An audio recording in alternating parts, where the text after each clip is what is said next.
चला देखा ए बालक, क्रांति कोण तथा पूर्ण आंतरिक परिवर्तन। जब कोई प्रकाश किरण किसी एक माध्यम से दूसरे माध्यम में जाती है या जब कोई प्रकाश किरण किसी सघन माध्यम से विरल माध्यम में जाती है तो उसका अल्प भाग, जब उसका कुछ भाग परावर्तित हो जाता है। अच्छा, परावर्तित क्यों होता है? क्योंकि प्रकाश किरण जो है सघन माध्यम से विरल माध्यम में जा रही है, तो उसका कुछ भाग परावर्तित हो जाता है और कुछ ही भाग अपवर्तित होता है। इस दशा में आपतन कोण का मान अपवर्तन कोण का मान आपतन कोण से बड़ा होता है। इस कोण को कहेंगे आपतन कोण और इसको कहेंगे अपवर्तन कोण। इस कोण का मान इस कोण से बड़ा होता है और यदि आपतन कोण का मान बढ़ाते जाए, इसका जब इसका मान बढ़ाएंगे तो इसका मान अपने आप बढ़ता चला जाएगा। एक स्थिति ऐसी आएगी कि ये कोण आपतन कोण 90 अंश का हो जाएगा और इसी को हम क्रांतिक कोण कहेंगे। यानी क्रांतिक कोण सघन माध्यम में बना वह आपतन कोण है जिसके लिए विरल माध्यम में बना कोण 90 डिग्री होता है। समझ गए ना? फिर समझिए, जब कोई प्रकाश किरण किसी सघन माध्यम से, ध्यान समझना, जब कोई प्रकाश किरण किसी सघन माध्यम से विरल माध्यम में जाती है तो उसका कुछ भाग परावर्तित होता है और कुछ भाग अपवर्तित होता है। जैसे यहाँ ये आपतित किरण जब ये सघन माध्यम से यहाँ गिरती है मुख अक्ष पर तो इसका कुछ भाग परावर्तित हो जाता है और कुछ भाग अपवर्तित हो जाता है। इस कोण को हम आपतन कोण कहेंगे और इसको कहेंगे अपवर्तन कोण।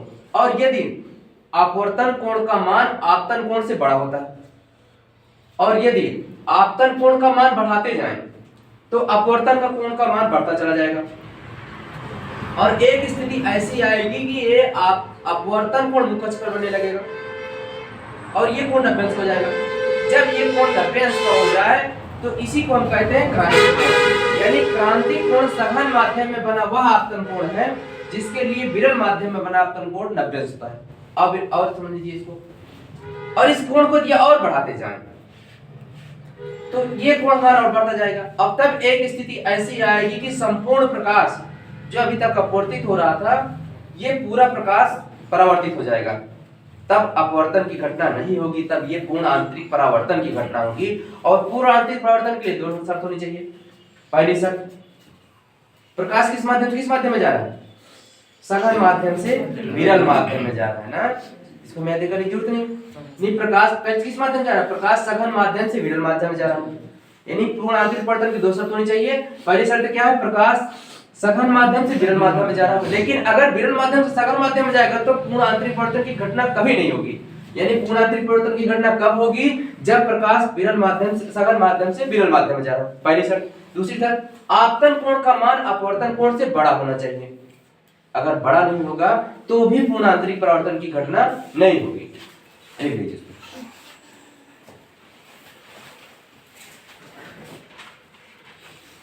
क्रांतिक कोण,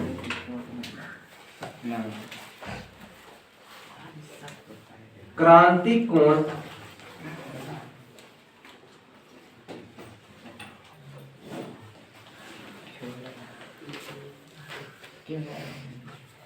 सघन माध्यम में बना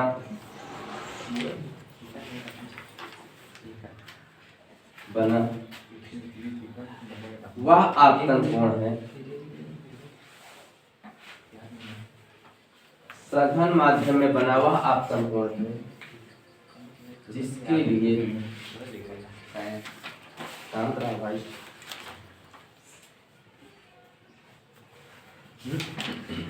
जिसके लिए विरल माध्यम में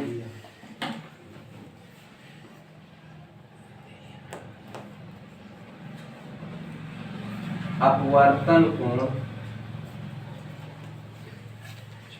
90 डिग्री होता है। पहला बात। दूसरा क्या है? पूर्ण आंतरिक परावर्तन।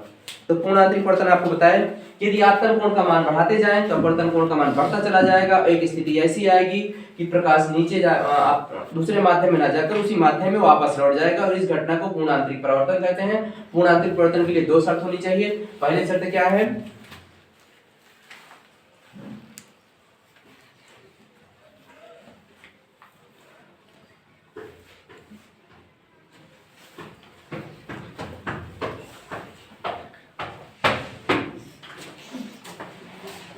पहली शर्त क्या है? पहली शर्त क्या बताया आपको? प्रकाश सघन माध्यम से विरल माध्यम में जा रहा हो। ये बहुत लोग पूछते हैं कि पूर्ण आंतरिक अपवर्तन के लिए क्या शर्त होनी चाहिए? तो प्रकाश सघन माध्यम से विरल माध्यम में जाए। फिर आपको कंफ्यूज करेंगे कि क्या प्रकाश विरल माध्यम से जाए सघन माध्यम में जाएगा तो भी पूर्ण आंतरिक परिवर्तन होगा? तब पूर्ण आंतरिक परिवर्तन नहीं होगा, किसी भी कंडीशन पर नहीं होगा। समझ गए ना? अगर प्रकाश सघन माध्यम विरल माध्यम से सघन माध्यम में जाएगा तो पूर्ण आंतरिक परिवर्तन की घटना नहीं होगी। अच्छा, मान लीजिए पूर्ण आंतरिक परिवर्तन की घटना नहीं होगी तो फिर कौन सी घटना होगी? अगर प्रकाश विरल माध्यम से सघन माध्यम में जाए तो पूर्ण आंतरिक परिवर्तन की घटना नहीं होगी।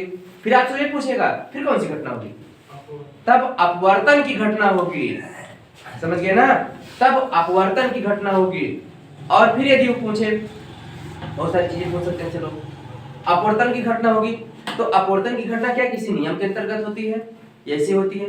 तो अपवर्तन की घटना दो नियमों के अंतर्गत होती है। पहला नियम आपतन कोण, आपतन कोण, परावर्तन कोण तथा आपतन बिंदु पर अभिलंब तीनों एक ही तल पर होते हैं।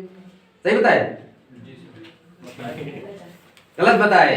आपतित किरण पर अपवर्तित किरण तथा आपतन बिंदु पर अभिलंब तीनों एक ही तल पर होते हैं। कोण नहीं, किरण होते हैं कि आपतित किरण, अपवर्तित किरण तथा आपतन बिंदु पर अभिलंब तीनों एक ही तल पर होते हैं। दूसरा, किसी दो माध्यमों के लिए तथा एक ही रंग के प्रकाश के लिए आपतन कोण की जा साइन आई तथा अपवर्तन कोण की जा साइन आर का अनुपात एक नियतांक होता है। यानी साइन आई बटे साइन आर बराबर नियतांक। और इसको क्या कहते हैं? स्नेल का नियम भी कहते हैं। तो पूर्ण आंतरिक परिवर्तन के लिए क्या शर्त होनी चाहिए? पूर्ण आंतरिक परिवर्तन के लिए शर्तें होनी चाहिए। पहला क्या है? प्रकाश किस माध्यम से किस माध्यम में जा रहा है? प्रकाश सघन माध्यम से विरल माध्यम में जा रहा हो। सघन माध्यम से विरल माध्यम में। दूसरा, आपतन कोण का मान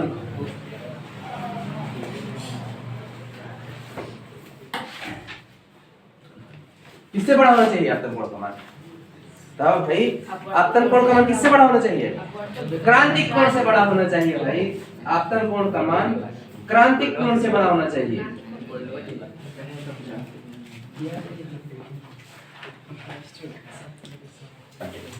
प्रकाश सघन माध्यम से विरल माध्यम में जा रहा हो। दूसरा, आपतन कोण का मान क्रांतिक कोण से बड़ा हो। फिर आपसे बहुत सारे क्वेश्चन इसमें से आ सकते हैं कि क्रांतिक कोण क्या हो सकता है? तो क्रांतिक कोण सघन माध्यम बना आपतन कोण है जिसके लिए विरल माध्यम में बना विरल माध्यम अपवर्तन कोण 90 अंश होता है। अब तो ऐसे पूछ लेगा कि अपवर्तन कोण क्या है? तो अभिलंब और अपवर्तित किरण के बीच बने कोण को अपवर्तन कोण कहते हैं। ठीक? और आपतित किरण और अभिलंब के बीच बने कोण को आपतन कोण कहते हैं। मतलब इन सारी डिफिनेशनों में केवल क्रांतिक कोण, अपवर्तन कोण या सघन माध्यम, विरल माध्यम, ये सारी बातें आपको आनी चाहिए। और इसमें जो दिक्कत आप पूछ सकते हैं। जो दिक्कत जो ना समझ में आवे कि सघन माध्यम का आवट है, विरल माध्यम का आवा, अपवर्तन कोण का आवा, आपतन कोण आवा, सब कुछ बता सकते। जो ना समझ में ये पूरा परिवर्तन एकदम दूसरी शर्त है। ये आपतन कोण का मान क्रांतिक कोण से बड़ा। आप देखिए एक पहले समझ है क्रांतिक कोण आय का पहले का समझ है। आपको क्या बताया? यदि जब कोई प्रकाश किरण सघन माध्यम से विरल माध्यम प्रवेश करती है तो उसका कुछ भाग परावर्तित हो जाता है, कुछ भाग अपवर्तित हो जाता है। ठीक? और इस आपतन कोण से अपवर्तन कोण का मान बड़ा होता है। जब एक कोण बढ़ा है तो ये कोण भी बढ़ता चला जाएगा। यानी अगर आपतन कोण का मान बढ़ाते जाए तो अपवर्तन कोण का मान बढ़ता चला जाएगा। तब एक स्थिति ऐसी आएगी कि ये अपवर्तन कोण मुख्य अक्ष पर बनने लगेगा। ठीक? और इस पर बनेगा तो इसका मान कितना हो जाएगा? 90 अंश। समझ गए ना? 90 अंश हो जाएगा। तो ये डिफिनेशन क्या थी? क्रांतिक कोण सघन माध्यम बना हुआ आपतन कोण है जिसके लिए विरल माध्यम कोण कितने अंश का हो? 90 डिग्री का हो। समझ गए ना? और जब 90 डिग्री का हो, अगर इसका मान और आगे बढ़ाते चले जाए तो ये मान और बढ़ता चला जाएगा। तब ये क्या हो जाएगा? प्रकाश सघन माध्यम से ही वापस लौट जाएगा, विरल माध्यम में जाएगा ही नहीं। जब प्रकाश सघन माध्यम से वापस लौट जाएगा, विरल माध्यम में नहीं जाएगा, तो इसी घटना को हम क्या कहते हैं? पूर्ण आंतरिक परावर्तन की घटना। और पूर्ण आंतरिक परावर्तन की घटना के लिए दो शर्त होनी चाहिए। पहली क्या? प्रकाश सघन माध्यम से विरल माध्यम में जा रहा हो। दूसरा, आपतन कोण का मान क्रांतिक कोण से बड़ा। समझ गए ना? क्रांतिक कोण से बड़ा तब होगा, यानी कहने का मतलब है ये 90 डिग्री है तो उसका मान 100, 120, 130, 130, 40 इस तरह से होना चाहिए। उसका मान बड़ा होना चाहिए। होगा? नोट करिए।